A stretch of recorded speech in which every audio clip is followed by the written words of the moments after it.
Hi friends, हम हैं बेखुदी।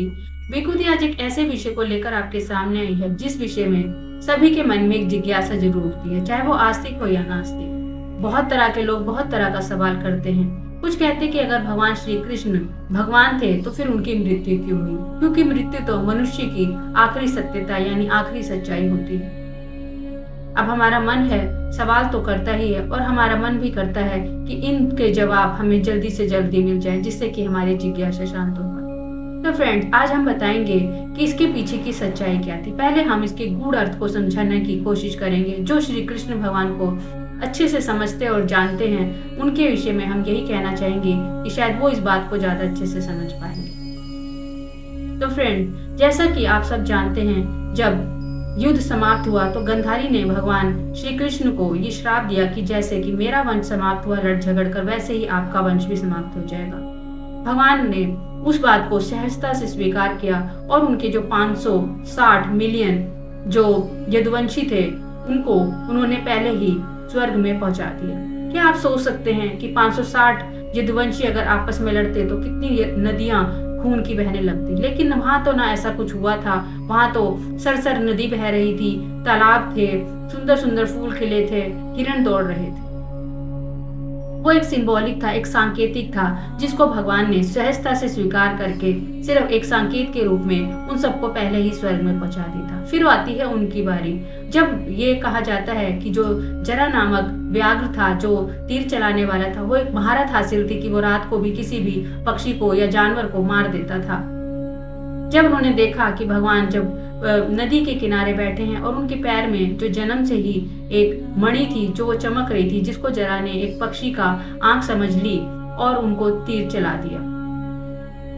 यहाँ तक का श्लोक तो महाभारत में आता है कि जरा को आभास हुआ कि उसने गलती से पक्षी की जगह जो है भगवान मतलब किसी इंसान के ऊपर ये तीर चला दिया है। उसके बाद का कोई भी श्लोक का वर्णन नहीं कि वो गया और उसने तीर निकालने की कोशिश की। वो एक सिंबॉलिक था, एक सांकेतिक था कि भगवान श्री कृष्ण ने एक चैप्टर को क्लोज करना था, क्योंकि हम तो आम आदमी हैं, हमारी समझ तो इससे बहुत परे है। क्योंकि हमारे मन में भी तब भी जिज्ञासा जागती जब ऐसा ना होता कि ऐसे भगवान श्री कृष्ण अपने आप कैसे चलेंगे, क्योंकि राम ने तो खुद ही अपने शरीर का त्याग करके इस संसार लोक को विदा कर कह दिया था। तो कृष्ण भगवान के ने भी अपनी इस लीला को समाप्त करने के लिए ये एक नाटक या कहेंगे एक पटकथा लिखी थी, एक माया रची थी कि जिससे कि हम लोगों को ये पता चल सके कि हाँ, हमने इस तरह से इस संसार को त्यागा था। लेकिन ऐसा कोई भी संकेत नहीं मिलता कि कोई तीर था और उस तीर से उनके प्राण गए। उन्होंने तो खुद साक्षात जरा को सशरीर स्वर्ग लोक में पहुंचा दिए थे। जो ऐसे भगवान हैं वो क्या ऐसे एक छोटे से तीर से पैर में लगने से क्या मृत्यु चाहती, सिर्फ एक संकेत दिया था कि ऐसा हुआ जिससे कि एक कहानी का अंत हो सके और लोगों के मन में कोई भ्रांति न रह जाए। तो ये तो है वो गूढ़ अर्थ जिसे शायद हम कृष्ण भक्त या हमारे जो जितने भी कृष्ण को अच्छे से समझने वाले हैं वो इसको बात को समझ पाएंगे। अब आती है कि आखिर वो तीर मारने वाला जरा था कौन, आखिर क्यों भगवान शरीर त्याग कर इस धरती से तब गए जब जरा ने उनके पैर में तीर मारा।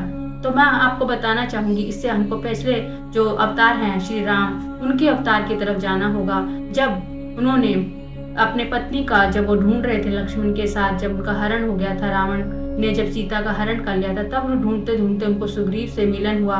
सुग्रीव को उन्होंने वचन दिया कि वो उनका राज्य भी वापस करेंगे और उनकी पत्नी भी। इसके लिए उन्होंने बाली का वध किया। लेकिन जो बाली की पत्नी थी तारा, वो बहुत दुखी हुई। उसने कहा कि जिस तरह से आपने छिपकर मेरे पति का वध किया जबकि उनका कोई आपसे द्वेष भी नहीं था, तो मैं आपको श्राप देती हूँ कि आप अगले जन्म में इसी तरह से आपको भी कोई छिपकर मारेगा। जैसे कि आप सब जानते हैं, भगवान तो अपने भक्तों के जो श्राप है उनको भी सर आंखों पर रख लेते हैं। भगवान राम ने उस श्राप को भी अपने सर पर रख लिया। फिर जब अगला जो अवतार श्री कृष्ण भगवान का हुआ, तब वही जो बाली थे वो जरा बनकर इस संसार में आए और वो इतने बड़े शिकारी थे कि वो रात को भी जब तीर चलाते थे तो किसी भी पक्षी का शिकार या जीव जंतु का शिकार कर लेते थे। जब उन्होंने देखा कि भगवान बैठे हुए हैं और उनके जो पैर के नीचे मणि है वो उसको उन्होंने पक्षी समझा और उन्होंने तीर चला दिया। बस वहीं पर भगवान श्री कृष्ण ने का जो था लीला का वो अंत होना था, क्योंकि वो अपने कार्य को इस संसार में पूरा कर खत्म करके जाने के तैयार बैठे थे। तभी उन्होंने इस लीला को अंत किया और जरा को उन्होंने सशरीर स्वर्ग में पहले ही भेज दिया। इस तरह से भगवान श्री कृष्ण ने अपने शरीर का त्याग कर दिया।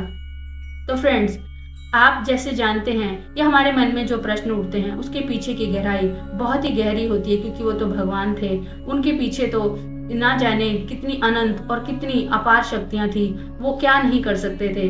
इसीलिए ये प्रश्न ये उठना कि वो अगर भगवान थे तो वो मृत्यु को कैसे प्राप्त, वो मृत्यु को प्राप्त नहीं हुए थे। उनका सिर्फ एक संकेत था, क्योंकि हर कहानी का एक, जब आपको अंत करना हो तो आपको उसको एक अच्छा सा एक मोड़ देना होता है, एक अच्छा सा क्लोज करना पड़ता है। इसीलिए भगवान ने, शायद हम मनुष्यों की जो बुद्धि बहुत कम होती है, उसको क्लोज करने के लिए, उसको बंद करने के लिए इस तरह का एक माया रची थी।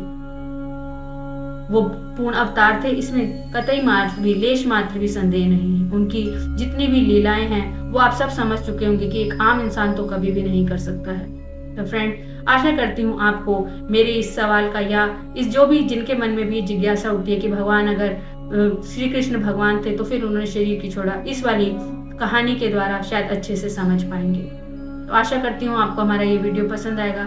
पसंद आए तो प्लीज मेरे चैनल को सब्सक्राइब कीजिए, लाइक कीजिए, शेयर कीजिए।